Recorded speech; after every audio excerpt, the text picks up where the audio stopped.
As far as some of the challenges that credit unions face, the biggest challenge really does come down to not knowing where to start. The concept of the idea of big data or data analytics or advanced business intelligence is appealing to everybody today. We all know that there's an opportunity there. But when credit unions sort of embark down the path of analytics, the first thing they typically come across is really, what problem am I trying to solve?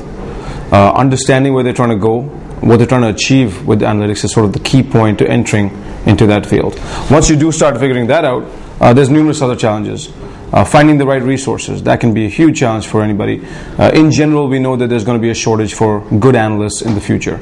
In the US market, globally, everywhere you look, there will be a need for advanced analytics, which is what's going to make that resource pool even shorter, and it's going to make it even harder for credit unions because they do need that talent to get it done.